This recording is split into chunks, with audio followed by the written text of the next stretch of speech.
கர்த்தருடைய பரிசுத்த நாமத்துக்கு ஸ்தோத்திரம். இன்றைய தினத்தில் எதை குறித்து பேசணும் அப்படின்னும் போது இந்த வாரமெல்லாம் ஒரு வார்த்தை என்னை ரொம்ப தொட்டுது. அதை குறித்து தான் பேசுறதுக்கு ஆண்டவர் உதவி செஞ்சிருக்காரு. அதுதான் இன்னைக்கு நம்ம பார்க்க போகிறோம். இன்னைக்கு நம்ம வாசிச்ச அந்த சங்கீதத்தை எடுத்துக்கலாம். சங்கீதம் 139 அதிகாரம் 16வது வசனம். நம்ம பாட்டு பாடும்போது கூட காணிக்கை பாட்டு கூட நம்ம பிள்ளைங்க தான் பாடினாங்க இன்னைக்குல. சங்கீதம் 139 16வது வசனம் வாசிப்போமா?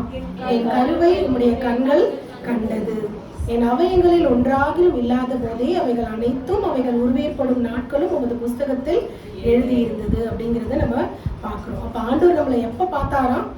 நம்ம தாயின் கருவில நம்ம இருக்கும் போது ஆண்டவர் நம்மளை என்ன பண்ணாராம்? பார்த்தேன் அப்படின்னு சொல்றாருல. நம்ம எல்லாருக்கும் எவ்வளவு பெரிய ஒரு பாக்கியம் இல்ல, நம்மளை பார்க்குற ஒரு தெய்வம் நமக்கு இருக்கிறது எவ்வளவு பெரிய ஒரு ஆசீர்வாதம், எவ்வளவு பெரிய ஒரு நன்மை, எவ்வளவு பெரிய ஒரு பாக்கியம் இல்ல. ஏன்னா 115 சங்கீதத்துல சொல்லும் போது மனுஷனுடைய விக்கிரகங்கள் எல்லாம் எப்படி இருக்கான்? மனுஷனுடைய கைவேலையா இருக்கு. அதுக்கு என்ன இருக்கு? கண்ணு இருக்கு. ஏன்னா கண்ணை யார் தான் அதுக்கு படைக்கிறது? மனுஷன் அவன் தான் கண்ணை உருவாக்குறான்ல. கண்ணை செஞ்சு ஒட்டி வைக்கிறான். ஆனா அந்த கண்ணால் அதால பார்க்க முடியுமா? பார்க்க முடியாது இல்ல. கண்கள் இருந்தும் காணாது, வாயிருந்தும் பேசாது, கைகள் இருந்தும் தொடாது, கால்கள் இருந்தும் நடவாது, தொண்டையால் சத்தமிடவும் மாட்டாது அப்படின்னு நம்ம வாசிக்கிறோம். ஆனா இன்னைக்கு நம்ம ஜீவனுள்ள தேவன் அவர் நம்மளை எப்படிப்பட்ட தேவனா இருக்கிறார்? அவர் நம்மளை பார்க்கிற தேவனா இருக்கிறார். இதைதான் நம்ம பார்க்க போறோம். நம்ம நிறைய பேரை குறிச்சு நம்ம பார்க்க போறோம். யாரெல்லாம் ஆண்டவர் பார்த்தாரு, பார்த்ததுக்கு அப்புறம் அவங்களுடைய வாழ்க்கை எப்படி மாறிச்சு, என்னென்ன காரியங்கள்லாம் நடந்தது அப்படிங்கறத தான் நம்ம பார்க்க போறோம். ஸோ முதல்ல ஆண்டவர் நம்மளை எப்ப பார்த்தாராம்? தாயின் கருவில நம்மளை பார்த்து அப்படின்னு சொல்றாரு.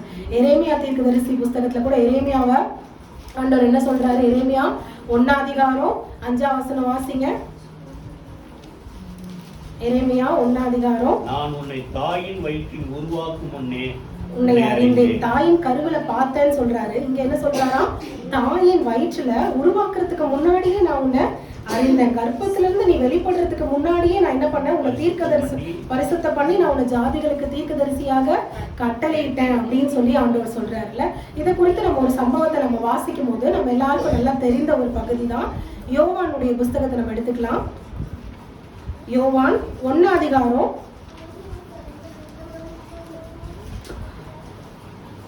1 இதுல வாசிச்சோம் அப்படின்னா நம்ம பிலிப்பு என்ன பண்றாரு?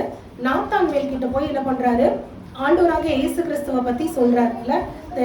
மோசே மற்ற தீர்க்கதரிசிகள்லாம் சொன்னவங்க ஆண்டவராக இயேசு கிறிஸ்து இருக்காரு, நீ என்ன பண்ணு, அவரை பாரு அப்படின்னு சொல்லும் போது 45 வசனத்துல நம்ம வாசிச்சோம் அப்படின்னா பிலிப்பு என்ன பண்றான்? நாத்தான்வேலை கண்டு, நியாயப்பிரமாணத்திலே மோசேயும் தீர்க்கதரிசிகளும் எழுதியிருக்கிறவரை கண்டோம், அவர் யோசேப்பின் குமாரனும் நசரேனுமாகிய இயேசுவே என்றான். அதுக்கு நாத்தான்வேல் என்ன சொல்றாரு? நாசரேத்துல இருந்து ஏதாச்சும் நன்மை வருமா அப்படின்னு சொல்லி என்ன பண்றாரு? அதுக்கு நாத்தான்வேல் கேட்கிறாரு. உடனே என்ன பண்றாரு? பிலிப்பு நாத்தான்வேலை இயேசு கிட்ட கூட்டிட்டு போகும்போது இயேசு என்ன பண்றாராம்? தம்மிடத்தில் வர கண்டு அவனை குறித்து ஆண்டவர் என்ன சொல்றாரு? இதோ கபடற்ற உத்தம இஸ்ரவேலன் அப்படின்னு சொல்லி ஆண்டவர் என்ன பண்றாரு? நாத்தான்வேலை குறித்து சாட்சி கொடுக்கிறாரு. அப்ப நாத்தான்வேல் கேட்கிறாரு, உங்களுக்கு எப்படி என்ன தெரியும் அப்படின்னு சொல்லி கேட்கும் போது ஆண்டவர் என்ன சொல்றாரு? நான் உன்னை பிலிப்பு கூப்பிடுறதுக்கு முன்னாடியே நீ அத்தி மரத்துக்கு நடுவில் நீ இருக்கும் போதே நான் என்ன பண்ணேன்? உன்னை பார்த்தேன் அப்படின்னு சொல்லும் போது நாத்தான்வேலுக்கு ரொம்ப பிரமிப்பாயிடுச்சு இல்ல. ஏன்னா நான் ஆண்டவரை தேடி நான் வரேன், ஏதாவது நன்மை உண்டாகுமான்னு நான் ஆண்டவரை தேடி வரேன். ஆனா ஆண்டவரை தேடி வர்றதுக்கு முன்பாகவே ஆண்டவர் என்ன பார்த்துட்டாரா? நான் அவரை பார்க்கறதுக்காக ஒரு வாஞ்சியோட நான் வரேன், ஆனா நான் வரதுக்கு முன்னாடி ஆண்டவர் என்ன பார்த்துட்டாரா அப்படின்னும் போது நாத்தான்வேலுக்கு அவ்வளவு ஒரு சந்தோஷமாயி அவர் என்ன சொல்றாரு? ரபி, நீ தேவனுடைய குமாரன், நீ இஸ்ரவேலின் ராஜா அப்படின்னு சொல்லி மகிமைப்படுத்தும் போது ஆண்டவர் சொல்றாரு, நான் அத்தி மரத்தின் அடியில உன்னை பார்த்தேன்னு சொன்னதுனாலயா நீ விசுவாசிக்கிற? இதெல்லாம் ஒண்ணுமே இல்லை, நீ என்ன பண்ணுவ? இதிலும் பெரிதானவைகளை நீ காண்பாய். இன்னைக்கு கூட நம்ம நிறைய பேர் நம்ம கிளம்பும் போது, சர்ச் கிளம்பும் போது நம்ம எல்லாருக்கும் என்ன இருக்கும்?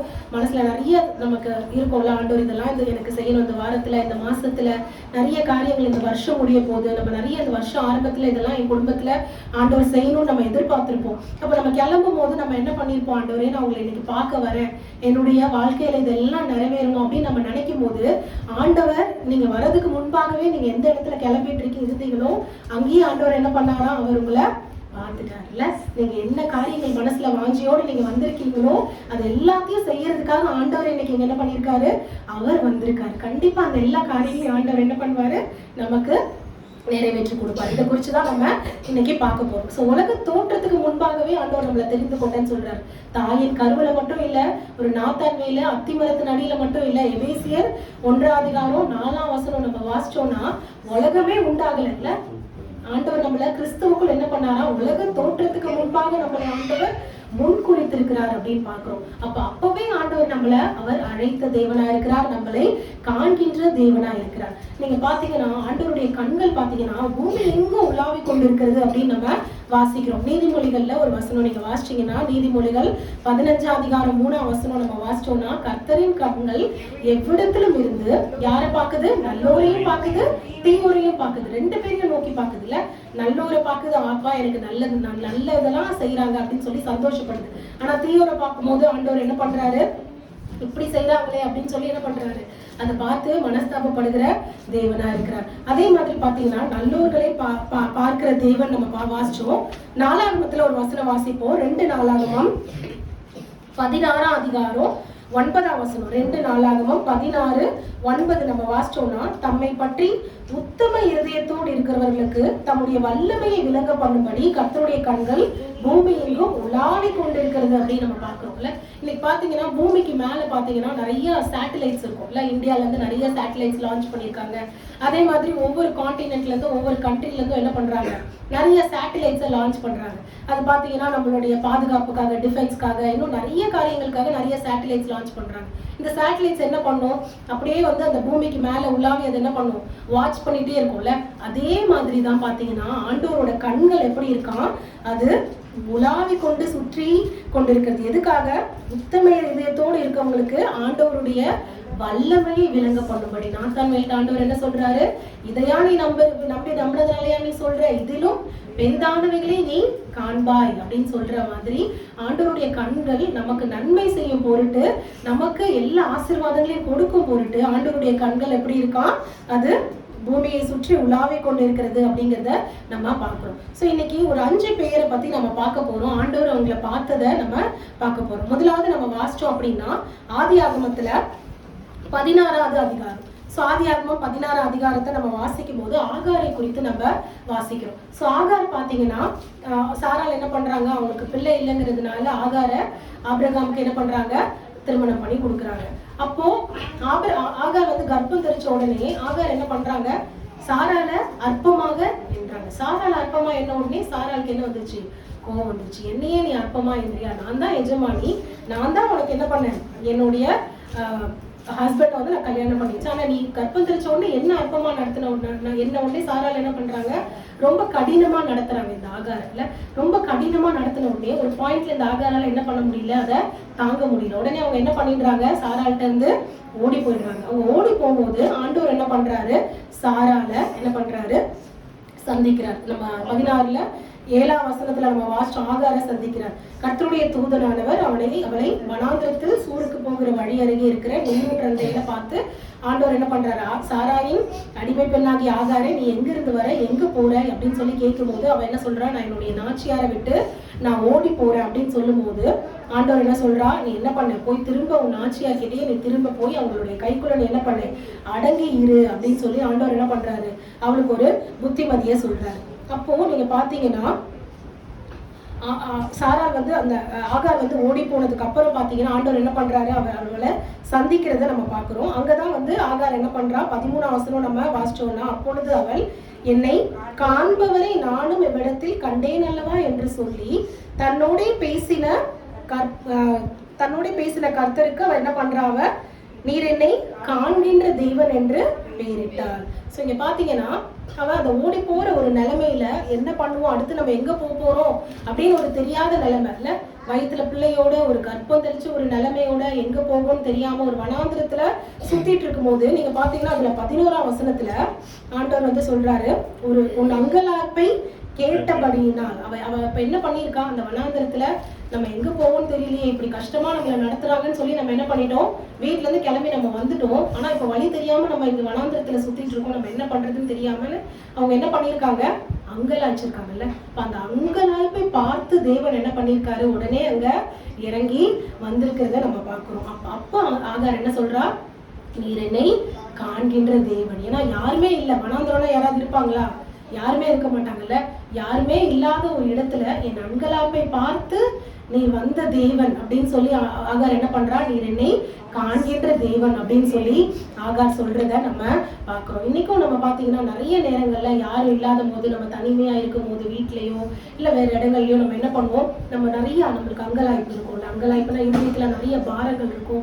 இதெல்லாம் யார்கிட்ட நம்ம சொல்றது அப்படின்னு சொல்லி நம்ம என்ன பண்ணுவோம், தனிமையில நம்ம உட்கார்ந்துட்டு இருக்கும் போது யாரும் நம்மளை பார்க்கல நம்ம நினைக்கிறோம். ஆனா யார் நம்மளை பாக்குறது, ஆண்டவர் நம்மளை பார்க்கிறாருல. ஆண்டவர் நம்மளை பார்த்து அவர் என்ன பண்றாரு, உடனே அந்த இடத்துக்கு அவர் வருகிற தேவன்ல.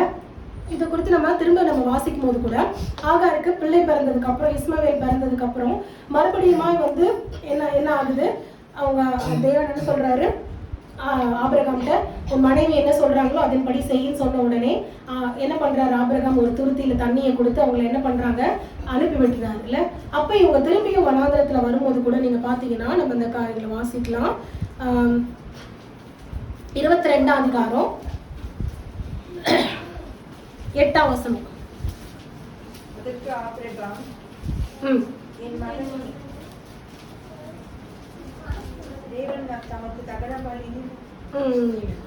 சோ இங்க பாத்தீங்கன்னா நீங்க அதுக்கப்புறம் 21:14 வாசிச்சீங்கன்னா, ஆபிரகாம் அதிகாலையில் எழுந்து அப்பத்தையும் ஒரு துருத்தி தண்ணீரையும் எடுத்து ஆகாருடைய தோளின் மேல் வைத்து பிள்ளையையும் ஒப்பு கொடுத்து அனுப்பிவிட்டான். அவன் திரும்பி புறப்பட்டு போகும்போது பாத்தீங்கன்னா துருத்தியில இருந்த தண்ணி என்ன ஆயிடுச்சு, செலவழிஞ்சிருச்சு. ஸோ துருத்தியில இருந்த தண்ணி செலவழிஞ்சதுக்கு அப்புறம் அவன் என்ன பண்றா, பிள்ளை சாகுறத நான் பார்க்க மாட்டேன்னு சொல்லி என்ன பண்றா, கொஞ்சம் தூரம் தள்ளி, ஒரு அம்பு பாய்கிற தூரம் தள்ளி அவ போய் உட்கார்ந்துட்டு என்ன பண்றான்னா சத்தமிட்டு அழுகுறா. அவளுடைய சத்தத்தை ஆண்டவர் கேட்டு வானத்துல இருந்து ஆண்டவர் என்ன பண்றாரு, கூப்பிடுறாருல, ஆகாரே உனக்கு என்ன சம்பவித்ததுன்னு பயப்படாத, நீ என்ன பண்ணு, பிள்ளையை எடுத்துக்கொண்டு உன் கையில பிடிச்சு கொண்டு போ, நான் அவனை பெரிய ஜாதி ஆக்குவேன் அப்படின்னு சொல்லி ஆண்டவர் என்ன பண்றாரு, ஆசீர்வதிக்கிறார். அதுல 19ஆம் வசனத்தை நம்ம வாசிச்சோம் அப்படின்னா, அப்பொழுது அவளுடைய கண்களை தேவன் திறந்தார். அப்பொழுது அவள் ஒரு தண்ணீர் துறவை கண்டு என்ன பண்றா, துருத்தியில தண்ணீரை நிரப்பி பிள்ளைக்கு குடிக்க கொடுத்தாள். அப்ப அந்த துறவு அங்கதான் இருந்திருக்கு இல்ல, அந்த துறவு அங்கதான் இருக்கு. ஆனா அவளால என்ன பண்ண முடியல, அந்த பார்க்க முடியல. அப்ப சில நேரங்கள்ல நமக்கு தேவையான நன்மைகள் எல்லாமே ஆண்டவர் ரெடி பண்ணி தான் வச்சிருக்காரு. ஆனா நம்மளால என்ன பண்ண முடியல, அதை பார்க்க முடியல. அப்போ நம்ம ஜோம் பண்ணும்போது, ஆண்டவரை நோக்கி நம்ம சத்தமிட்டு கூப்பிடும் போது ஆண்டவர் என்ன பண்ணுவார், நம்மளுடைய கண்களை திறப்பார். நம்மளுடைய அந்த என்ன தேவைக்காக நம்ம கலங்கி நின்றோமோ அந்த தேவைகளை ஆண்டவர் என்ன பண்ணுவார், நமக்கு சந்திப்பார். உடனே அவன் என்ன பண்றா, அந்த தண்ணியை எடுத்து கொடுத்து அந்த பிள்ளைய என்ன பண்றா, கூட்டிட்டு போறா. இஸ்மவேல் ஆண்டவர் என்ன பண்றாரு, சொன்ன மாதிரியே பெரிய ஜாதியாக்கி ஆண்டவர் என்ன பண்றாரு, ஆசீர்வதிக்கிறார். இதை குறிச்சு நம்ம பார்க்கிறோம். அப்ப நம்ம என்ன தேவைக்காக என்ன கலக்கத்தோட நம்ம ஆண்டவரை நோக்கி நம்ம பார்த்தாலும் ஆண்டவர் என்ன பண்றாரா, நம்மளை காண்கின்ற தேவனா இருக்கிறார். நம்ம அங்கலாய்ப்பை பார்க்கின்ற தேவனா இருக்கிறார். நம்மளுடைய தேவைகளை அவர் அறிந்த தேவனா இருக்கிறார். அதுதான் நம்ம 22ஆம் அதிகாரத்துல நம்ம வாசிக்கும் போது கூட நம்ம எல்லாருக்கும் தெரியும், ஆண்டவர் என்ன சொல்றாரு, ஆபிரகாம்கிட்ட உன் நேசகுமாரனை நீ என்ன பண்ணு, எனக்காக பலியிடு அப்படின்னு சொல்லும் போது அவங்க பலியெல்லாம் சுமந்துட்டு போறாங்க. அப்ப இஸ்மவேல் கேட்கிறாரு, கட்டை இருக்கு, எல்லாம் இருக்கு, என்ன இல்லை, பலிக்கான ஆடு இல்லைன்னு சொல்லும் போது ஆபிரகாம் என்ன சொல்றாரு, கர்த்தருடைய பர்வதத்துல பார்த்து கொள்ள போனோம். ஆண்டவர் அவருடைய பலிக்கானதான் ஆண்டவர் என்ன பண்ணுவாரு, அவர் பார்த்துப்பாரு அப்படின்னு சொல்றாருல்ல. அதே மாதிரி அவர் பலியிடுறதுக்கு ஈசாக்க கட்டி அவர் என்ன பண்றாரு, கத்திய ஓங்கும் போது ஆண்டவர் என்ன பண்றாரு, நீ நிறுத்து அப்படின்னு சொன்னதுக்கு அப்புறம் அங்க பாத்தீங்கன்னா ஆபிரகாம் என்ன பண்றாராம், 14ஆம் வசனம் 22:14 ஆபிரகாம் அந்த இடத்துக்கு, அதுக்கு முன்பாக 13ஆம் வசனத்தை வாசிச்சீங்கன்னா, ஆபிரகாம் தன் கண்களை ஏறெடுத்து பார்க்கும் போது இதோ பின்னாக புதரிலே தன் கொம்புகள் சிக்கி கொண்டிருந்த ஒரு ஆட்டுக்கடாவை கண்டான். அப்ப அந்த ஆட்டுக்கடா அதுவரையும் அங்கதான் இருந்தது இல்ல, திடீர்னு வந்துருச்சு ஆட்டுக்கடா இல்ல, ஆட்டுக்கடை அங்கதான் இருந்தது. அப்போ அவன் ஜோம் பண்ணும்போது ஆண்டவர் என்ன பண்றாரு, அந்த தேவைகளை சந்திச்சு ஆண்டவர் என்ன பண்றாரு, ஆபிரகாமுடைய கண்களை திறக்கிறார். ஏறெடுத்து பார்க்கும் போது அந்த ஆட்டுக்கடாவை காணவும் அந்த பலியிடவும் அவங்க என்ன பண்றாங்க, பலியிட்டு ஆண்டவருக்கு மகிமை செலுத்திட்டு அவங்க திரும்பி வரதை நம்ம பாக்குறோம். அப்ப நிறைய நேரங்கள்ல நம்ம கண்கள் அடைபட்டிருக்கிறத நம்ம பாக்குறோம்ல. அப்ப நம்ம தேவன் அவர் நம்மளை காண்கின்ற தேவன் மட்டும் இல்ல, அந்த நன்மைகளை நம்ம பாக்குறபடியாக நம்மளுடைய கண்களை அவர் திறக்கின்ற தேவனா இருக்கிறார்ல. இதை குறித்து நம்ம வாசிக்கும் போது இந்த சமாரியா ராஜா என்ன பண்றாரு, எலிசா தீர்க்கதரிசியை குடிச்சிட்டு வர்றதுக்காக என்ன நம்ம 2 ராஜாக்கள்ல நம்ம வாசிக்கும் போது 6ஆம் அதிகாரத்துல இதை குறித்து நம்ம வாசிக்க முடியும். நான் சுருக்கமா சொல்லிடுறேன். அவன் என்ன பண்றாரு, நிறைய ராணுவங்களையும் குதிரை வீரர்களையும் படையையும் என்ன பண்றாரு, அனுப்புறாரு. அப்போ வந்து அந்த எலிசாவுடைய வேலைக்காரர் அதெல்லாம் பார்த்துட்டு என்ன சொல்றாரு, ஐயோ இவ்வளவு பேர் நம்மளை பிடிக்க வந்திருக்காங்களேன்னு சொல்லி பயப்படும் போது அவர் எலிசா தீர்க்கதரிசி என்ன சொல்றாரு, அவங்களோட இருக்கிறத பாக்கிலும் நம்மளோட இருக்கிறவங்க அதிகம் அப்படின்னு சொல்லி அவர் ஒரு ஜோம் பண்றாரு. என்ன பண்ணுங்க, தேவனே இவருடைய கண்களை நீங்க என்ன பண்ணுங்க, திறந்து அருளுங்க அப்படின்னு ஜோம் பண்ணும்போது ஆண்டவர் கண்ணை திறந்ததுக்கு அப்புறம் இவர் பார்த்தா எப்படி இருந்துதான் மலையை சுற்றி அக்கினிமயமான ரதங்கள் சுத்தி இருக்கிறத அவரால பார்க்க முடிஞ்சதுல. அப்ப நிறைய நேரங்கள்ல நம்மளுடைய கண்கள் நமக்கு மறைக்கப்பட்டிருந்தாலும் அடைக்கப்பட்டிருந்தாலும் நம்ம வழி தெரியல, என்ன பண்றதுன்னு தெரியல, தேவை எப்படி சந்திக்கப்படும் தெரியல அப்படின்னு நம்ம நினைக்கும் போது தேவைகளை சந்திக்கிற எகோவா தேவன், அவர் எகோவா ஈரே, அவருடைய பர்வதத்துல எல்லாமே பார்த்து கொள்ளப்படும் அப்படின்னு நம்ம வாசிக்கிறோம். அந்த தேவன் நம்மளை காண்கின்ற தேவன். எப்படி ஆகாருக்கு ஆண்டவர் அவருடைய அங்கலாய்ப்பை பார்த்து ஆண்டவர் அந்த இஸ்மவேலை ஆசீர்வதிச்சது மாதிரி, அதே மாதிரி அந்த பிள்ளைக்கு தண்ணி இல்லைன்னு அவ உட்காந்து அவ அங்கலாய்க்கும் போது அதையும் ஆண்டவர் பார்த்து என்ன பண்றாரு, அவர் கண்களை திறந்து துறவை காண்பிச்ச மாதிரி அந்த தேவன் இன்னைக்கு நம்மளோடயும் இருக்காருல்ல. அப்ப நம்மளை காண்கின்ற தேவன் நம்மளோட கூட இருக்கிறதுனால நம்ம எதை குறித்தும் நம்ம கவலைப்பட வேண்டாம். ஆண்டவர் என்ன பண்ணுவார், நம்மளுடைய அங்கலாய்ப்பை பார்த்திருக்கிறார், நம்மளுடைய தேவைகளை சந்திப்பார். நம்ம என்ன காரியத்துக்காக நம்ம நினைச்சிருந்தாலும் ஆண்டவர் என்ன பண்ணுவார், நம்மளே ஆசீர்வதிப்பார். சோ 2வது நம்ம பார்த்தோம் அப்படின்னா யோவான் சுவிசேஷகம் புஸ்தகத்துல 9ஆம் அதிகாரம் முதல் வசனம். யோவான் 9:1. அவர் அப்புறம் போகையில் ஒரு மனுஷனை கண்டார். ஆண்டவர் யாரை பாக்குறாராம், பிறவி குருடனா இருந்த ஒரு மனுஷனை பாக்குறாரு. இன்னைக்கு நிறைய பேர் அந்த மனுஷனை பார்த்திருப்பாங்க, அப்படிதானே? எத்தனையோ பேர் அந்த பக்கமா போயிருப்பாங்க, வந்திருப்பாங்க, எல்லாருமே அந்த மனுஷனை பார்த்திருப்பாங்க. ஆனா அதெல்லாம் ஒரு விசேஷமா இல்ல. யார் பார்த்தது விசேஷம், ஆண்டவர் அவனை பார்த்ததுதான் விசேஷம். ஏன்னா எல்லாரும் பார்த்தாலும் அவனுடைய சூழ்நிலையை யாராலையாவது மாற்ற முடியுமா? யாராலையும் என்ன பண்ண முடியாது, அவனுடைய சிச்சுவேஷனை மாத்த முடியாது. ஆனா ஆண்டவர் அன்னைக்கு பார்த்துட்டு அப்படியே போயிட்டாரா?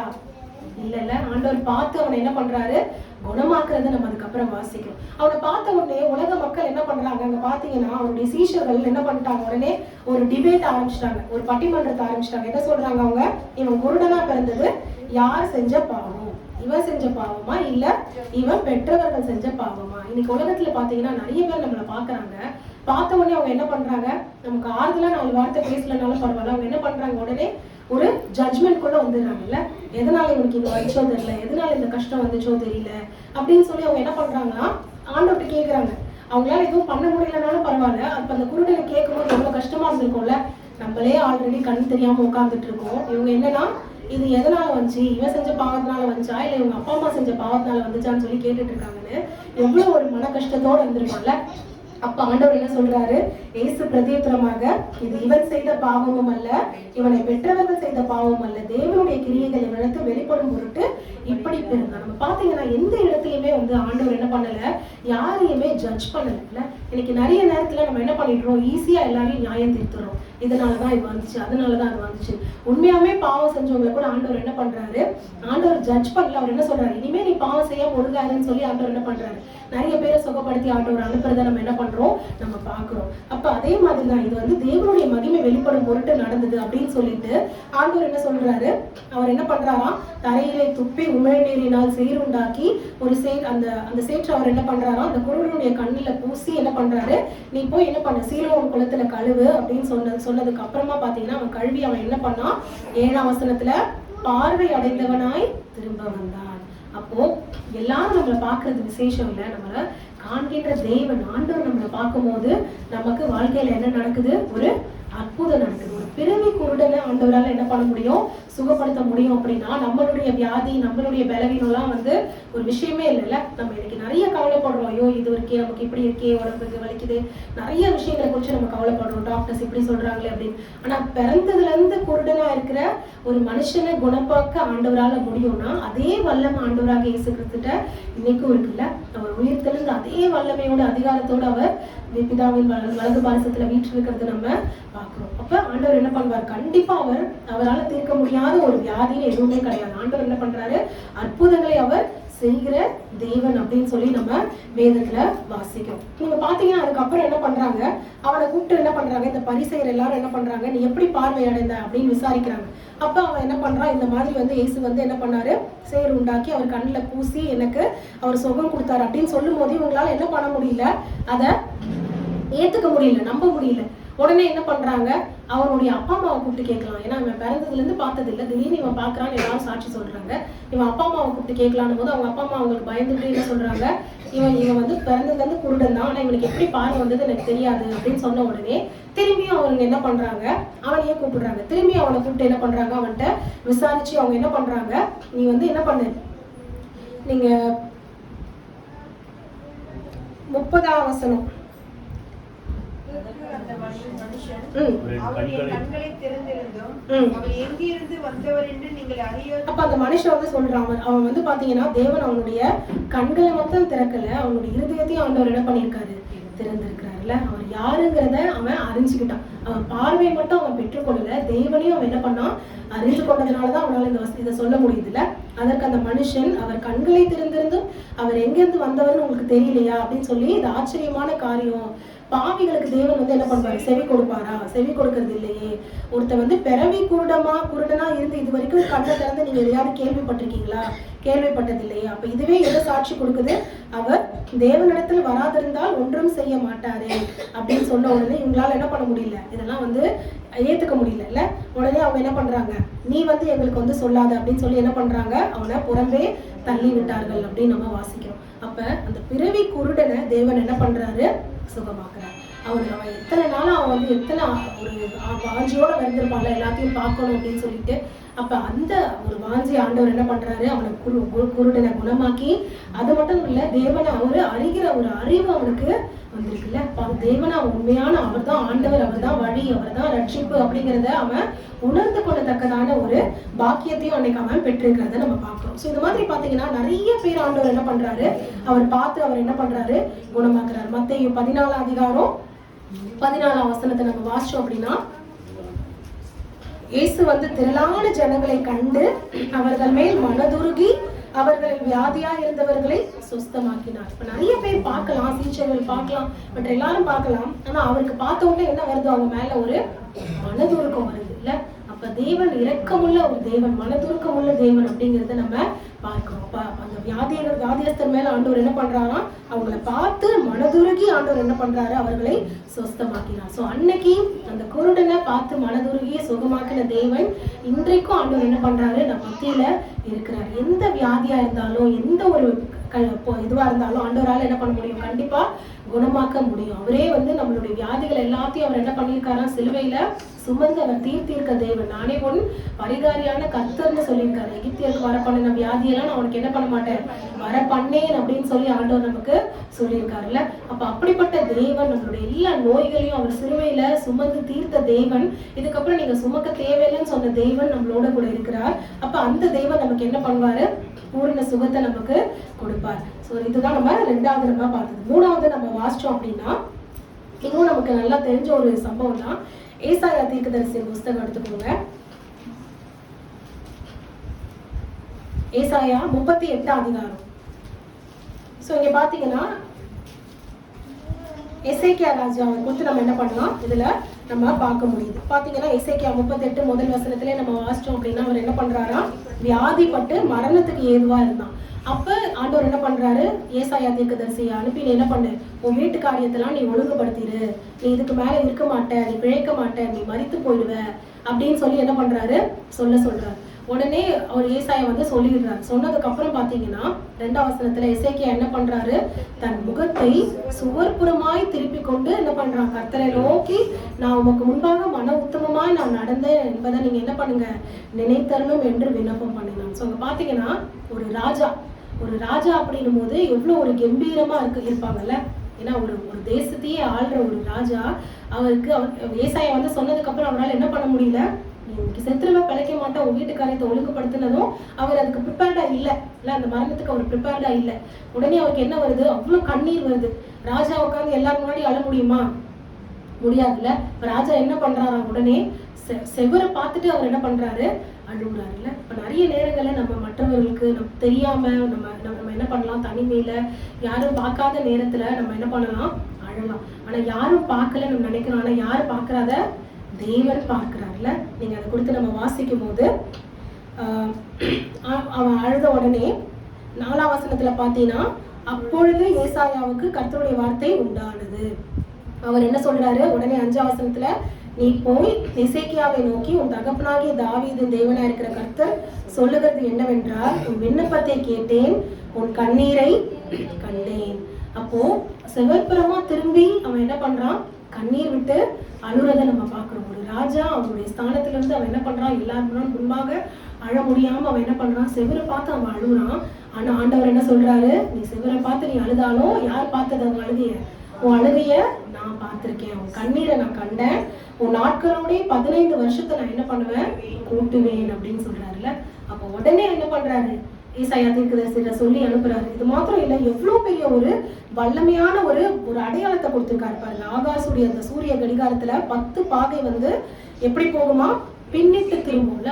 அந்த பூமியுடைய ரொட்டேஷனே ஆண்டவர் என்ன பண்ணியிருக்காரு, இந்த ஒரு அழுகைக்காக ஆண்டவர் என்ன பண்ணியிருக்காரு, ஒரு விண்ணப்பத்துக்காக கண்ணீரோடு செஞ்ச ஒரு விண்ணப்பத்தை ஆண்டவர் பார்த்துட்டு என்ன பண்ணியிருக்காரு, அவ்வளோ பெரிய மகிமையான ஒரு அற்புதத்தை ஆண்டவர் என்ன பண்ணியிருக்காரு, அந்த எசேக்கியாவுடைய வாழ்க்கையில் ஆண்டவர் செஞ்சிருக்கிறத நம்ம பார்க்கிறோம். அப்ப ஆண்டவர் எதை பார்க்கிறாரா, நம்ம அழுகையை அவர் பார்க்கிற தேவனா இருக்கிறார்ல. நம்ம எந்த காரியத்துக்காக நம்ம கலங்கி நிற்கிறோமோ, எந்த காரியத்துக்காக நம்ம கண்ணீர் வடிக்கிறோமோ, ஒரு சொட்டு நம்ம சங்கீதத்துல வாசிக்கும் போது சங்கீதம் 56 அதிகாரம் 8ஆம் வசனம் என்ன சொல்லுது, என்னுடைய கண்ணீரை முடிய துருத்தியில் வையும், அவைகளுடைய கணக்கில் அல்லவோ இருக்கிறது. துருத்தினா பாட்டில். நம்மளுடைய கண்ணீரெல்லாம் ஆண்டவர் என்ன பண்றாரா, கணக்குல வச்சிருக்காருல்ல. எப்படி நம்ம பாட்டிலா நம்ம அழுகுறோமோ, எவ்வளோ அழுகுறோமோ எல்லாம் யாருக்கு தெரியும், தேவனுக்கு தெரியும்ல. தேவனுக்கு மறைவாக எதுவுமே இல்லை. இன்னைக்கு நம்ம வாசிச்ச அந்த சங்கீதத்துல நீங்க பாத்தீங்கன்னா, தாவீது எவ்வளவு அழகா பாடியிருக்காருல்ல. நான் எங்க போனாலும் நீங்க அங்க இருக்கீங்க, நான் வந்து பூமியின் கடையாந்திரத்துக்கு போனாலும் அங்கேயும் நீங்க இருக்கீங்க, நான் சமுத்திரத்துக்கு போனாலும் அங்கேயும் நீங்க, உங்களுடைய கரம் என்ன தாங்குது, அது என்ன வழி நடத்துது. அப்ப நான் உங்களுக்கு மறைவா என்ன பண்ண முடியாது, எங்கேயுமே போக முடியாதுல்ல. ஆண்டவருக்கு மறைவா நம்ம எங்கேயுமே போக முடியாது. எங்க இருந்தாலும் ஆண்டவர் என்ன பண்றாரு, நம்மளுடைய ஒவ்வொரு விண்ணப்பத்தையும் ஒவ்வொரு கண்ணீரையும் அவர் காண்கின்ற தேவனா இருக்கிறார். கண்ணீரை பார்த்துட்டு அப்படியே விட்டுட்டாரா, எசேக்கியாவுடைய கண்ணீரை பார்த்த தேவன் இமீடியட்டா என்ன பண்றாரு, திரும்பி ஏசாயாவை அனுப்பி என்ன பண்றாரு, அவரை உன்னுடைய நாட்கள்ல நான் என்ன பண்ணுவேன், 15 வருஷத்தை நான் கூட்டி கொடுப்பேன், நீ சாக மாட்டேன் அப்படிங்கிறதுக்கு என்ன பண்றாரு, ஒரு பெரிய அடையாளத்தை ஆண்டவர் காட்டுறதை நம்ம பார்க்கிறோம். நம்மளை காண்கின்ற தேவன் எதை பார்க்கிறார், நம்மளுடைய கண்ணீரை பார்க்கிற தேவனா இருக்கிறார். அடுத்து நம்ம வாசிச்சோம் அப்படின்னா லூக்கா 22ஆம் அதிகாரம் எடுத்துக்கோங்க.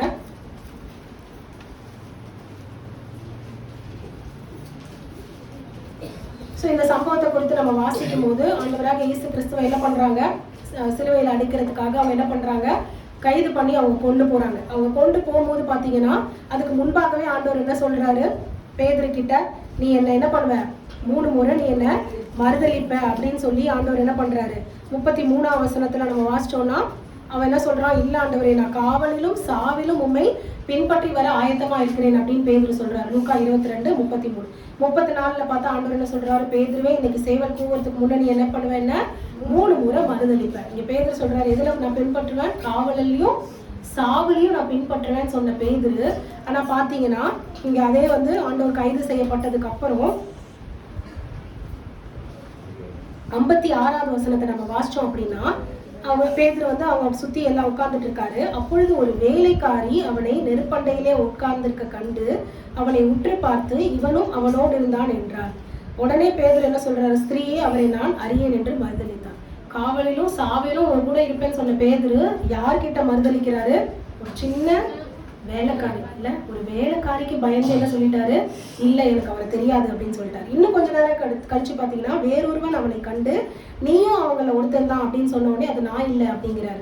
திரும்பியும் பாத்தீங்கன்னா 1 மணி நேரம் கழிச்சு இன்னொருத்தர் அவனை பார்த்து, மெய்யாகவே இவனும் அவனோடு இருந்தான்னு சொன்ன உடனே இவன் என்ன சொல்றான், இன்னொரு இடத்துல நம்ம பாத்தீங்கன்னா அவன் என்ன பண்றாராம், சபிக்க தொடங்கினான் அப்படின்னு இருக்கும். ஆண்டவரை எனக்கு அவர் தெரியவே தெரியாது, என்ன பண்ண ஆரம்பிச்சிட்டாரு, சபிக்க ஆரம்பிச்சிட்டாரு. நீங்க பாத்தீங்கன்னா அது 61ஆம் வசனத்தை நம்ம வாசிச்சோம் அப்படின்னா, அப்பொழுது கர்த்தர் திரும்பி பேதுருவை நோக்கி பார்த்தார். ஆண்டவர் எதுவுமே பண்ணல, என்ன பண்றாரு, திரும்பி பேதுருவை பார்க்கிறாரு. பார்த்த உடனே என்ன ஆகுது, சேவல் கூவுறதுக்கு முன்னே நீ என்ன 3 தடவை மறுதலிப்பேன்னு சொன்ன அந்த வார்த்தை என்ன ஆகுது, பேதுருக்கு ஞாபகம் வருது. ஞாபகம் வந்த உடனே பேதுரு என்ன பண்றாராம், வெளியே போய் மனம் கசிந்து அழுதான் அப்படின்னு நம்ம பாக்குறோம்ல.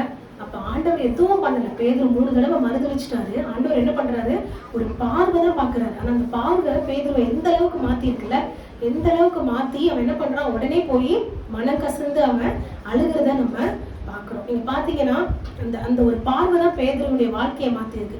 இல்லைன்னா பேதுருவும் என்ன பண்ணிருக்கலாம், யூதாஸ் காரியத்து மாதிரி என்ன பண்ணிருக்கலாம், ஐயோ நான் தப்பு பண்ணிட்டேனே அப்படின்னு சொல்லி என்ன பண்ணிருக்கலாம், போய் அவனுடைய வாழ்க்கையை முடிச்சிருக்கலாம், தப்பான ஒரு முடிவு எடுத்திருக்கலாம். அன்னைக்கு பாத்தீங்கன்னா யூதாஸ் காரியத்தை தான் பண்ணார்ல, நம்ம காட்டி கொடுத்துட்டேன்னு சொல்லி என்ன பண்றாரு, அவர் தப்பா அவர் என்ன பண்றாரு, முடிவெடுத்து அவர் அவருடைய உயிரை அவர் எடுத்து என்ன பண்றாரு, 4 கொண்டு செத்தான் அப்படிங்கறத நம்ம பாக்குறோம். ஆனா இந்த பார்வை என்ன பண்ணிருக்கு, பேதுருவனுடைய அந்த மனதை மாத்தி இருக்குல்ல. அந்த பார்வை, அந்த அன்புள்ள அந்த பார்வை, அது என்ன பண்ணிருக்கு, தேவனுடைய அன்பு பேதுருடைய இருதயத்துல வந்ததுனாலதான் பேதுரு என்ன பண்ணிருக்காரு, எப்படி மாறி இருக்காரு, இதுக்கப்புறம் எப்படி அவர் மாறி இருக்காரு அப்படிங்கறத நம்ம பார்க்கணும்ல. அதை குறிச்சு நம்ம வாசிக்கும் போது பாத்தீங்கன்னா அப்போஸ்தலருடைய நடவடிக்கைகள்ல 4 அதிகாரம் 6ஆம் வசனத்தை வாசிங்க. அப்போஸ்தலர்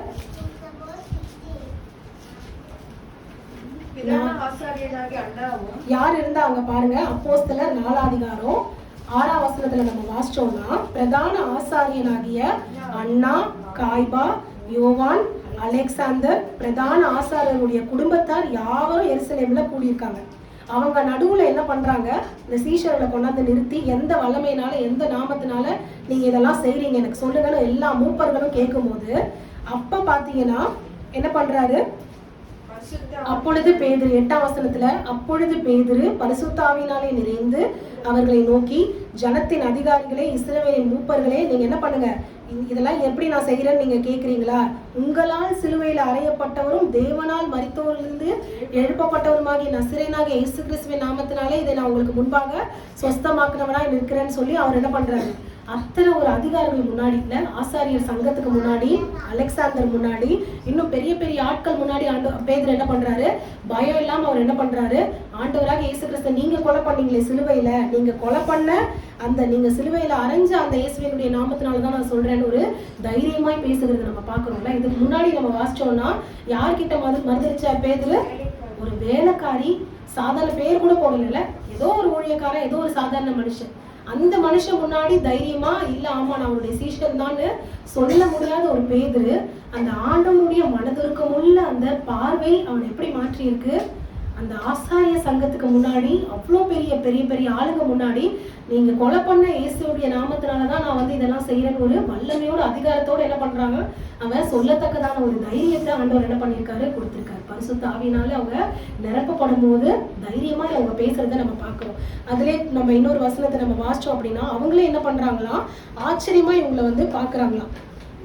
நீங்க அதுல 13ஆம் வசனத்தை வாசிங்க அப்படின்னா, பேதுருவும் யோவானும் பேசுகிற தைரியத்தை அவர்கள் கண்டு அவர்கள் படிப்பறியாதவர்கள் என்றும் பேதமை உள்ளவர்கள் என்றும் அறிந்தபடியினால் ஆச்சரியப்பட்டு, இவங்க படிப்பறிவே கிடையாது, இவங்களுக்கு பேதமையா இருந்த இவங்களா இவ்வளவு தைரியமா பேசுறாங்க அப்படின்னு சொல்லி அவங்க எல்லாம் என்ன பண்றாங்களாம், ஆச்சரியப்படுறத நம்ம பாக்குறோம். அதுக்கப்புறம் அவங்க என்ன பண்றாங்க, இல்ல நீங்க இந்த நாமத்தை குறித்து நீங்க பேசக்கூடாதுன்னு சொல்லி என்ன பண்றாங்க, அவங்களை வார்ன் பண்ணி அனுப்புறாங்க. ஆனாலும் அடுத்த அதிகாரத்துல திரும்பி என்ன பண்றாங்க, இவங்க இயேசு குறித்து என்ன பண்றாங்க, பிரசங்கிக்கிறாங்கல்ல, உடனே என்ன பண்றாங்க, கொண்டு போய் இவங்களை சிறைச்சாலையில போனதை நம்ம பாக்குறோம். அப்ப சிறைச்சாலையில இருந்து ஆண்டவர் என்ன பண்றாரு, தூதன் அனுப்பி அவங்களை விடுதலையாக்கி அவங்களை எங்க கொண்டு வந்துட்டாரு, சபையில கொண்டு வந்துட்டு நீங்க பிரசங்கம் பண்ணுங்கன்னு திரும்பி என்ன பண்றாங்க, எந்த நாமத்தினால நீங்க பிரசங்கம் பண்ணக்கூடாதுன்னு கொண்டு போய் ஜெயில போட்டாங்களோ, திரும்பி ஜெயில இருந்து இவங்க என்ன பண்றாங்க, அதே நாமத்தினால என்ன பண்றாங்க, இவங்க தேவனை குறித்து பிரஸ்தாபம் பண்றாங்க, ஆண்டவருடைய வல்லமையை குறித்து அவங்க பிரசங்கிக்கிறத நம்ம பாக்குறோம். அப்ப அப்படிப்பட்ட ஒரு தைரியத்தை பேதுருக்கு ஆண்டவர் என்ன பண்ணிருக்காரு, கொடுத்திருக்காருல்ல. அப்ப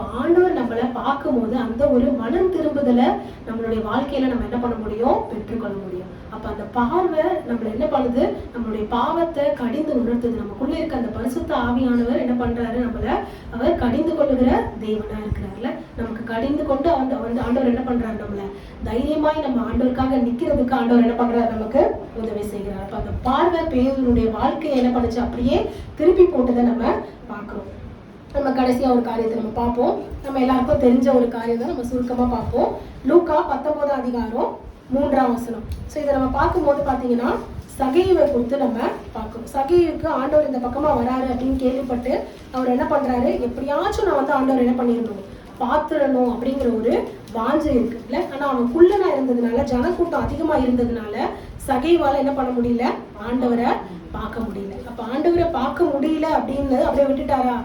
சில நேரம் நம்மளால முடியலன்னா நம்ம என்ன பண்ணிடுவோம், அப்படியே விட்டுருவோம்ல. ஆனா சகையை என்ன பண்ணல, அப்படியே விடாம நான் எப்படியாச்சும் ஆண்டவரை பார்க்கணும்னு சொல்லி ஒரு வாஞ்சை இருந்ததுனால அவர் என்ன பண்றாரு, அவ்வளவு பெரிய அதிகாரி, ஒரு டாக்ஸ் கலெக்டர், ஆனாலும் அவர் என்ன பண்றாரு, ஒரு காட்டத்தி மரத்துல அவர் ஏறி என்ன பண்றாரு, நான் என்ன பண்ணுவேன், எப்படியாச்சும் நான் ஆண்டவரை பார்த்துடுவேன் அப்படின்னு சொல்லி அவர் என்ன பண்றாரு, ஆண்டவரை பார்க்கறதுக்காக அந்த மரத்துல ஏறுகிறத நம்ம பார்க்கிறோம். அதுக்கப்புறம் நம்ம 5ஆம் வசனத்துல பார்க்கும்போது சகைவு நினைச்சிருப்பாருல, நான் ஆண்டவரை பார்த்தா போதும், ஆண்டவர் என்ன பார்க்க வேணாம், நான் போய் மரத்துல ஏறி உட்கார்ந்துக்கிறேன், ஆண்டவர் நடந்து போவாரு, நான் ஆண்டவரை பார்த்துட்டா போதும். ஆனா என்ன நடந்தது, இயேசு அந்த இடத்துல வந்த போது என்ன பண்றாரு, அண்ணாந்து பார்த்து அவனை கண்டு ஆண்டவர் என்ன சொல்றாரு, சகைவே நீ இறங்கி வா, சீக்கிரமா இறங்கி வா, நான் வீட்டுல தங்கணும் அப்படின்னு சொல்றாருல.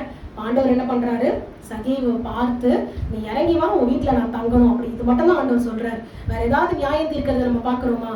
நீங்க அவர் அந்த வீட்டுக்கு தங்குறதுக்கு போகும்போது எல்லாரும் என்ன பண்றாங்க, பாவியாகிய இவன் கூட போய் ஆண்டவர் போறாரு, இவன் எவ்வளவு அநியாயமா வந்து இவன் வந்துட்டு எல்லார்கிட்டையும் காசு வாங்கியிருக்கான், எவ்வளவு அநியாயமா இவன் நடந்திருக்கான் அப்படின்னு சொல்லி முறுமுறுக்கிறத நம்ம பாக்குறோம். ஆனா ஆண்டவர் எங்கேயுமே என்ன பண்ணல, சகைவை நியாயம் தீர்க்கல. அவர் அண்ணாந்து பார்த்தார், அவ்வளவுதான்.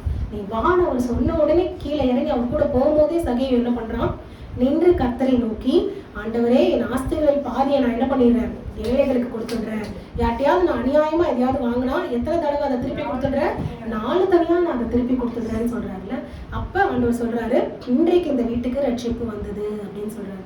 அப்போ ஆண்டவருடைய அந்த பார்வை சகைவை என்ன பண்ணிருக்கு, அவருடைய வாழ்க்கைய மாற்றிருக்கு. அதே தான் நம்ம பார்த்தோம்ல, பேதுருவை ஆண்டவர் பார்த்தாரு, அது பேதுருடைய வாழ்க்கைய மாற்றுச்சு. அதே போல ஆண்டவர் சகைவை பார்த்தாரு, சகைவை பண்ண எல்லா தப்பையும் அவன் என்ன பண்றான், நினைவு கூர்ந்து திரும்பவும் நான் என்ன பண்ணணும், என் வாழ்க்கையை சரி பண்ணணும்னு சொல்லி அவன் இருக்கிறத நம்ம பார்க்கிறோம். அப்ப ஆண்டவர் நம்மள பார்க்கிற தேவனா இருக்கிற 4 காரியம் நம்ம பார்த்தோமா? நம்ம என்ன பார்த்தோம், ஆகாரை ஆண்டவர் பார்த்தாரு, ஆகாருடைய தேவைகளை சந்திச்சாருல.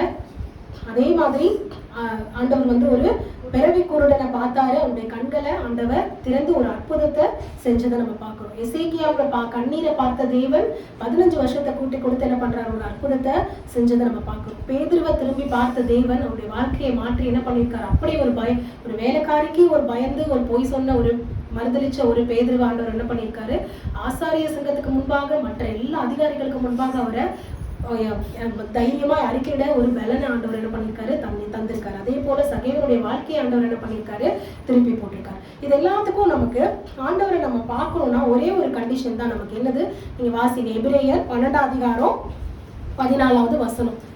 யாவரோடும் சமாதானமாய் இருக்கவும் பரிசுத்தம் உள்ளமாய் இருக்கவும் நாடுங்கள். ஏன்னா என்ன சொல்லியிருக்கு வேதம், பரிசுத்தம் இல்லாமல் ஒருவரும் கர்த்தரை தரிசிப்பதில்லையே. இப்ப நம்ம ஆண்டவரை பார்க்கணும் அப்படின்னா எப்பதான் நம்ம ஆண்டவரை பார்க்க முடியும், பரிசுத்தமா நம்ம இருந்தாதான் நம்ம என்ன பண்ண முடியும், ஆண்டவரை நம்ம பார்க்க முடியும்ல. நம்ம ஆண்டவருக்கு பிடிக்காத காரியத்தை நம்ம செஞ்சோம்னா கண்டிப்பா நம்ம யாரை பார்க்க முடியாது, ஆண்டவரை நம்ம பார்க்க முடியாது. இதுக்கு ஒரே ஒரு காரியம் மட்டும் நம்ம பார்த்துட்டு நம்ம முடிச்சிடலாம். இதை குறித்து நம்ம வாசிக்கும் போது நம்ம என்னாகமம் புஸ்தகம் எடுத்துக்கோங்க. என்னாகமத்துல 22ஆம் அதிகாரம், என்னாகமம் 22ஆம் அதிகாரத்தை நம்ம வாசிக்கும் போது பாத்தீங்கன்னா, பாலாக் வந்து என்ன பண்றாரு, பீலேயாமை கூப்பிட்டு என்ன பண்றாரு, நீ என்ன பண்ணணும், இஸ்ரவேல் தேசம் வந்து நீ அந்த மக்கள் என்ன பண்ணணும், சபிக்கணும்னு சொல்லும் போது ஆண்டவர் எவ்வளவோ சொல்றாரு, ஆனாலும் பீலேயாம் கேட்காம என்ன பண்றாரு, கிளம்பி போகிறத நம்ம பார்க்கணும். நம்ம அதை குறித்து நம்ம வாசிக்கும் போது 22ஆம் அதிகாரத்துல நம்ம வாசிக்கும் போது பாத்தீங்கன்னா, பீலேயாம் காலையில எழுந்து அவர் என்ன பண்றாரு, போறாரு. தேவனுக்கு கோபம் உண்டது. கர்த்தருடைய தூதனானவர் என்ன பண்றாரா, வழியில எதிரா நிக்கிறாரு. ஆனா பீலேயாமால பார்க்க முடியுதா, எதிரா வந்து ஆண்டவர் நிக்கிறத பார்க்க முடியல. ஆனா அந்த கழுதை, பீலேயாம் வந்து ஒரு கழுதையில ஏறி போறாரு. ஆனா அந்த கழுதையினால என்ன பண்ண முடியுது, ஆண்டவர் நிக்கிறத பார்க்க முடியும். அப்போ ஒரு கழுதையால ஆண்டவரை பார்க்க முடியுது, ஒரு பீலேயாமால மனுஷனால என்ன பண்ண முடியும், ஆண்டவரை பார்க்க முடியும். எதனால, அவன் ஆண்டவருக்கு விரோதமா என்ன பண்றான், ஆண்டவருக்கு பிடிக்காத காரியத்தை செய்யறான்ல. இஸ்ரவேலை ஆசீர்வதிப்பதே கர்த்தருக்கு பிரியம்னு போட்டிருக்கு. ஆனா அவன் எதுக்காக கிளம்பி போறான், இஸ்ரவேலை சபிக்கிறதுக்காக கிளம்பி போகும்போது அவனால ஆண்டவரை பார்க்க முடியல. அப்ப அந்த கழுதையால பார்க்கும்போது பாத்தீங்கன்னா, கர்த்தருடைய தூதனானவர் என்ன பண்றாரா, உருவின பட்டயத்தை எடுத்து வழியில நிக்கிறார். கழுதை என்ன பண்ணுது, அந்த வயல்ல இருந்து அப்படியே விலகி போகுது. சோ விலகி போன உடனே பீலேயாம் என்ன பண்றாரு, அந்த கழுதையை அடிக்கிறாரு. அதே மாதிரி திரும்பி பாத்தீங்கன்னா ஒரு திராட்சை தோட்டத்துக்கிட்ட போகும்போது கழுதை என்ன பண்ணுது, ஒரு சுவர்ல அப்படியே உரசி பீலையமுடைய காலை அப்படியே சுவர்ல உரசிட்டு என்ன பண்ணுது போகுது. அப்பயும் திரும்ப என்ன பண்றான், பீலையம் அந்த கழுதைய அடிக்கிறான். திரும்பி பாத்தீங்கன்னா 2 பக்கமும் போக முடியாத ஒரு குறுகலான இடத்துல வந்து ஆண்டவர் என்ன பண்றாரு, நிக்கிறாரு. அந்த கழுதையால இப்படியே லெஃப்ட்லயும் போக முடியல, ரைட்லயும் போக முடியல, எங்கேயுமே போக முடியல. உடனே என்ன பண்ணிருச்சு, அப்படியே அந்த கழுதை படுத்துருச்சு. பீலையாமுக்கு கீழே படுத்து கொண்டது. பீலையாம் என்ன பண்றான், உடனே தடி எடுத்து கழுதைய அடிக்கிறான். 3 வாட்டி கழுதையை அடிச்ச உடனே ஆண்டவர் என்ன பண்றாருன்னா அந்த கழுதையினுடைய வாயை திறந்துடுறாரு. இல்ல, கழுதையினுடைய வாயை திறந்த உடனே கழுதை வந்து பீலையாம்கிட்ட கேட்கிறார், 3 வாட்டி என்ன அடிச்சீங்களே, எதுக்காக என்ன அடிச்சீங்க அப்படின்னு கேட்ட உடனே, நீ எதுக்கு வந்து இந்த மாதிரி போற அப்படின்னு சொல்லி கேட்டதும் அப்போ வந்து என்ன சொல்லுது அந்த கழுதை, இது வரைக்கும் நீங்க எத்தனை வருஷமா என்ன வச்சிருந்திருக்கீங்க, எப்பயாவது நான் இந்த மாதிரி பண்ணிருக்கேனா அப்படின்னு சொல்லி கழுதை கேட்ட உடனே ஆண்டவர் என்ன பண்றாரு, பீலையாமுடைய கண்களை திறக்கிறாரு. பீலையாமுடைய கண்கள் ஆண்டவர் திறந்ததுக்கு அப்புறமா பாத்தீங்கன்னா கர்த்தர் 31ஆம் வசனத்துல, அப்பொழுது கர்த்தர் பீலையாமின் கண்களை திறந்தார். வழியிலே நின்று உருவின பட்டயத்தை தம்முடைய கையிலே பிடித்திருக்கிற கர்த்தருடைய தூதனை அவன் கண்டு தலை குனிந்து முகக்குப்புற விழுந்து பணிந்து கொண்டான். அப்ப தேவனை நம்ம பார்க்கணும்னா நம்ம எப்படி இருக்கணும், பரிசுத்தமா இருக்கணும். தேவனுக்கு பிரியமான காரியங்களை நம்ம செய்யணும். தேவனுக்கு பிரியமில்லாத காரியங்களை நம்ம செஞ்சோம் அப்படின்னா நம்ம தேவனை என்ன பண்ண முடியாது, பார்க்கவே முடியாது. தேவன் நம்மளை பார்க்கிற தேவன் அப்படிங்கறத நம்ம 5 பேர் ஆண்டவர் பார்த்ததை நம்ம பார்த்தோம். இப்ப நம்ம தேவனை பார்க்கணும்னா நம்ம எப்படி இருக்கணும், பரிசுத்தமா நம்ம இருக்கும்போது உண்மையாய் கர்த்தரை நம்ம தேடுறோம் அப்படின்னா கர்த்தர் உண்மையாய் தேடுகிறவர்களுக்கு சமீபமாய் இருக்கிறார் அப்படின்னு பார்க்கணும். அதே மாதிரி அதிகாலையில் என்ன தேடுகிறவர்களை கண்டறிவார்கள் நம்ம பார்க்கணும். அப்ப தேவன் நம்ம கூட தான் இருக்காரு. ஆனா நம்ம அவருக்கு பிடிக்காத காரியங்களை நம்ம செய்யும் போது ஆண்டவரை நம்மளால என்ன பண்ண முடியாது, பார்க்க முடியாது. அப்போ நம்ம ஆண்டவருக்கு பிரியமான காரியங்களை நம்ம செய்யும் போது கர்த்தர் என்ன பண்ணுவாரு, அவர் நம்மளை காண்கின்ற தேவனாய் இருந்து நம்ம என்னென்ன காரியங்களை ஆண்டவர்கிட்ட கேட்கிறோமோ, நம்மளுடைய கண்ணீரை, நம்மளுடைய விண்ணப்பத்தை, நம்மளுடைய அங்கலாய்ப்பை, நமக்கு பயமா இருந்தா அது எல்லாத்தையும் ஆண்டவர் என்ன பண்றாரு, பார்த்து நம்மளை மாற்றுறாரு, நம்மளுடைய வாழ்க்கையை மாத்துறாரு, நம்ம தேவைகளை சந்திக்கிறாரு, நமக்கு சுகம் கொடுக்குறாரு. கர்த்தருடைய பரிசுத்த நாமத்துக்கு ஸ்தோத்திரம்.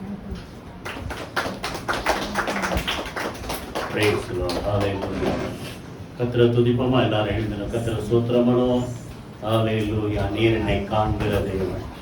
கருவிலே உருவாவதற்கு முன்பாக, உலக தோற்றத்துக்கு முன்பாக நம்மை அவர் கிறிஸ்துவுக்குள் தெரிந்து கொண்டது மாத்திரமல்ல, கருவா இருக்கும் போதே பார்த்தார்.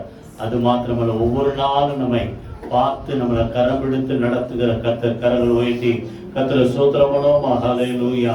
வியாதியா இருக்கிறவனை கர்த்தர் பார்த்து எசேக்கியாவுக்கு ஆயுசு நாட்களை கூட்டி கொடுத்த கர்த்தர், குருடனா இருக்கிற அவனை மகனை பார்த்து அவனை கண்டு அவனை குணமாக்கி அவன் கண்களை திறந்து ஒரு அற்புதத்தை செய்த ஆண்டவர்.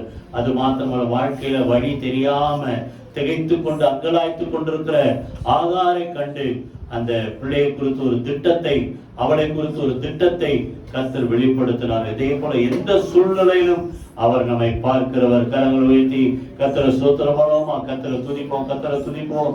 என்னை காண்கிற கர்த்தரை நானும் இவ்விடத்தில் கண்டேன் அல்லவான்னு சொல்லி அந்த அம்மா அவருக்கு நீர் என்னை காண்கிற தேவன் சொல்லி பெயரிட்டார். கர்த்தரை துதிப்போம். ஆண்டவரே, நீர் என்னை பார்ப்பதற்காக நன்றி செலுத்துற. எல்லாத்துக்கும் மேல அந்த ஆகார் சொன்னபடி என்னை பார்க்கிற கர்த்தரை நான் கண்டேன். அவரை நம்ம பார்க்கணும், அவர் நம்மளை பார்க்கிற ஒவ்வொரு சூழ்நிலையிலும் ஒவ்வொரு நிமிஷம் அவருக்கு மறைவா நம்மளால அந்த 119 சங்கீதத்துல சொன்னபடி எங்கே ஓட முடியாது. ஹல்லேலூயா. நன்றி தகப்பனே, உமக்கு நாங்கள் நன்றி செலுத்துறோம். நீர் எங்களை காண்கிற கர்த்தர். ஒவ்வொரு நாளும் ஒவ்வொரு இமைப்போது எல்லா சூழ்நிலையிலும் எங்களை பார்த்து எங்களை கரம் பிடித்து நடத்துகிறீர், எங்களை வழிநடத்தி வருகிறீர், அற்புதங்களை செய்கிறீர். ஆண்டவரே, எங்கள் கர்த்தாவை குணமாக்குகிறீர். உமக்கு நாங்கள் நன்றி செலுத்துறோம். கர்த்தர் ஆண்டவரை ஒவ்வொரு நாளும் ஒவ்வொரு பிள்ளைகள் எந்த சூழ்நிலையில இருந்தாலும், யார் என்ன பார்க்கலன்னு சொல்லி தனிமையிலே அங்கலாய்த்து கொண்டிருக்கிற சூழ்நிலையிலும் கர்த்தர் கூட இருந்து ஆண்டவரை அவர்களோடு கூட கர்த்தர் பேசி அவர்களை பலப்படுத்துவீராக. உமக்கு நன்றி செலுத்துவோம். ஒரு பேதுருவை கர்த்தர் கண்டு ஆண்டவரை பயந்து ஆண்டவரை கர்த்தாவை மறுதலித்த அந்த மகனுக்கு ஒரு தைரியத்தை கர்த்தர் கொடுத்து ஆண்டவரை உமக்காக வைராக்கமா நின்று ஊழியம் செய்த கர்த்தாவே ஒரு பலத்தை கர்த்தர் தந்தீரே. அதே போல ஒவ்வொருவருக்கும் ஆண்டவரே கர்த்தருடைய கரம் கூட இருப்பதாக. ஆண்டவரே, உம்முடைய நாமம் மகிமைப்படுவதாக. இயேசு கிறிஸ்துவின் ஜீவனுள்ள ஜெயமுள்ள நாமத்தில் ஜெபிக்கிறோம் நல்ல பிதாவே. ஆமென், ஆமென். நம்முடைய கர்த்தராகிய இயேசு கிறிஸ்துவின் கிருபை, பிதாவாகிய தேவனுடைய அன்பும் பரிசுத்த ஆவியானவருடைய அந்யோன்ய ஐக்கியம் நம் அனைவரோடு சகல பரிசுத்த அனைவரோடும் ஆண்டவராகிய இயேசு கிறிஸ்து வருகப்பட்டு இருப்பதாக. ஆமென். என் ஆத்துமாவே கர்த்தரை ஸ்தோத்திரி, என் முழு நேரடி பரிசுத்த நாமத்தை ஸ்தோத்திரி. என் ஆத்மாவை கர்த்தரை ஸ்தோத்திரி, அவர் செய்த சகல உபகாரங்களை மறவாதே. ஆமென், ஆமென், ஆமென். God bless you.